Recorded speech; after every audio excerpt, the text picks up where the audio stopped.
ಬಹಳ ವರ್ಷಗಳ ಹಿಂದೆ ಸಮೃದ್ಧ ರಾಜ್ಯವೊಂದರಲ್ಲಿ ಶಕ್ತಿಶಾಲಿ ರಾಜನಿದ್ದ.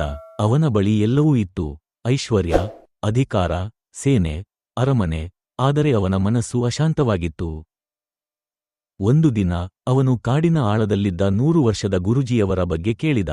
ಅವರ ಜ್ಞಾನ, ಅವರ ಮಾತುಗಳು ಅಂಧಕಾರದಲ್ಲೂ ಬೆಳಕಿನಂತೆ ಸತ್ಯವನ್ನು ತೋರಿಸುತ್ತವೆ ಎಂದು ಜನರು ಹೇಳುತ್ತಿದ್ದರು. ರಾಜನು ಅವರನ್ನು ಭೇಟಿಯಾಗಲು ಹೊರಟನು. ಗುರೂಜಿ ದೊಡ್ಡ ಆಲದ ಮರದ ಕೆಳಗೆ ಶಾಂತವಾಗಿ ಕುಳಿತಿದ್ದರು.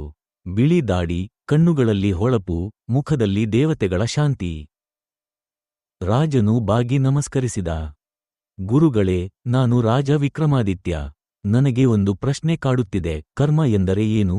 ಅದು ನಮ್ಮನ್ನು ಹೇಗೆ ಹಿಂಬಾಲಿಸುತ್ತದೆ? ಗುರೂಜಿ ನಗೆಮಾಡಿದರು. ಮಹಾರಾಜ, ದೀಪವನ್ನು ನೋಡಿದಿಯಾ? ಎಲ್ಲಿ ಕೊಂಡೊಯ್ದರೂ ಅದರ ನೆರಳು ಹಿಂಬಾಲಿಸುತ್ತದೆ. ಕರ್ಮವೂ ಹಾಗೆ. ಪ್ರತಿಯೊಂದು ಕ್ರಿಯೆ ಒಂದು ಗುರುತು ಬಿಡುತ್ತದೆ. ಅದು ನಿನ್ನನ್ನು ಹಿಂಬಾಲಿಸುತ್ತದೆ. ಗುರೂಜಿ ರಾಜನನ್ನು ತೋಟಕ್ಕೆ ಕರೆದುಕೊಂಡು ಹೋದರು. ಅಲ್ಲಿ ಸಿಹಿ ಹಣ್ಣಿನಿಂದ ತುಂಬಿದ ಮಾವಿನ ಮರ, ಪಕ್ಕದಲ್ಲಿ ಮುಳ್ಳುಗಳಿಂದ ತುಂಬಿದ ಬಳ್ಳಿ. ನೋಡು ಮಹಾರಾಜ, ನಾನು ಬಿತ್ತಿದ ಬೀಜವೇ ನನಗೆ ಹಣ್ಣು ನೀಡುತ್ತಿದೆ. ಗಾಳಿಯಿಂದ ಬಿದ್ದ ಬೀಜವೇ ಮುಳ್ಳನ್ನು ತಂದಿದೆ. ಜೀವನವೂ ಹೀಗೆ. ನೀನು ಏನು ಬಿತ್ತುತ್ತೀಯೋ ಅದನ್ನೇ ಕೊಯ್ಯುತ್ತೀಯೆ.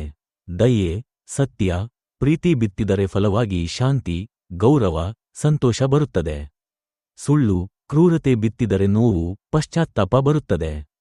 ಗುರೂಜಿ ರಾಜನನ್ನು ನದಿತೀರಕ್ಕೆ ಕರೆದುಕೊಂಡು ಹೋದರು. ತಾಳದಲ್ಲಿ ಕೂಗು ಎಂದರು. ರಾಜನು ಕೂಗಿದ, ನಾನು ರಾಜ. ಪ್ರತಿಧ್ವನಿ ಹಿಂತಿರುಗಿತು, ನಾನು ರಾಜ, ನಾನು ರಾಜ.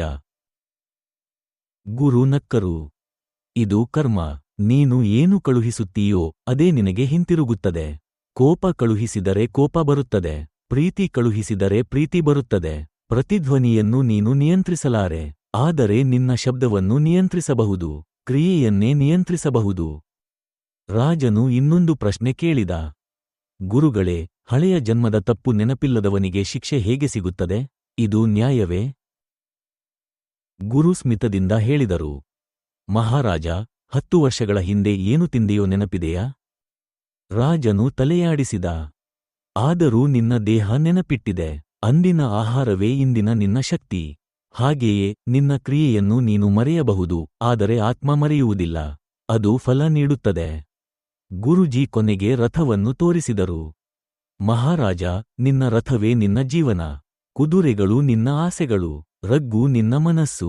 ಸಾರಥಿ ನಿನ್ನ ಜ್ಞಾನ. ಕುದುರೆಗಳು ಅಟ್ಟಹಾಸ ಮಾಡಿದರೆ ರಥ ಉರುಳುತ್ತದೆ. ಜ್ಞಾನ ಹಿಡಿದರೆ ದಾರಿ ಸರಳವಾಗುತ್ತದೆ. ಕ್ರಿಯೆಯೇ ಚಕ್ರಗಳು. ಅವು ದಾರಿಯಲ್ಲಿ ಗುರುತು ಬಿಡುತ್ತವೆ. ಆ ಗುರುತುಗಳೇ ಕರ್ಮರಾಜನು ಮಣಿದು ಕಣ್ಣೀರಿನಿಂದ ಕೈಮುಗಿದನು. ಗುರುಗಳೇ, ಈಗ ನನಗೆ ಅರ್ಥವಾಯಿತು. ಕರ್ಮ ನನ್ನ ಶತ್ರುವಲ್ಲ, ನನ್ನ ಗುರು. ನನ್ನ ವರ್ತಮಾನ ಹಳೆಯ ಕರ್ಮದ ಫಲ, ಆದರೆ ನನ್ನ ಭವಿಷ್ಯ ಇಂದಿನ ಕರ್ಮದ ಬೀಜ. ಆಯ್ಕೆ ಸದಾ ನನ್ನದೇ. ಗುರೂಜಿ ಆಶೀರ್ವದಿಸಿದರು. ದಯೆಯಿಂದ ನಡೆ, ಸತ್ಯದಿಂದ ಮಾತಾಡು, ಶುದ್ಧ ಮನಸ್ಸಿನಿಂದ ಯೋಚಿಸು. ಆಗ ಕರ್ಮ ನಿನ್ನ ನೆರಳಾಗದೆ ಬೆಳಕಿನ ಸಂಗಾತಿಯಾಗುತ್ತದೆ. ಆ ದಿನದಿಂದ ರಾಜನು ಹೆಮ್ಮೆಯಿಂದಲ್ಲ, ವಿನಮ್ರತೆಯಿಂದ ಆಳಿದ. ಮಾತುಗಳಲ್ಲಿ ಮಮತೆ, ಹೃದಯದಲ್ಲಿ ಶಾಂತಿ. ಅವನ ಆತ್ಮದಲ್ಲಿ ಸದಾ ಗುರೂಜಿಯ ವಾಕ್ಯ ಮೊಳಗುತ್ತಿತ್ತು. ಮೊಳಕೆ ಒಡೆಯುತ್ತಿರುವ ಸಸ್ಯ ನೀನು ಏನು ಬಿತ್ತುತ್ತೀಯೋ ಅದನ್ನೇ ಕೊಯ್ಯುತ್ತೀಯೆ. ನೀನು ಏನು ಕೊಡುತ್ತೀಯೋ ಅದನ್ನೇ ಪಡೆಯುತ್ತೀಯೆ. ನೀನು ಏನು ಕಳುಹಿಸುತ್ತೀಯೋ ಅದು ಸದಾ ಹಿಂತಿರುಗುತ್ತದೆ.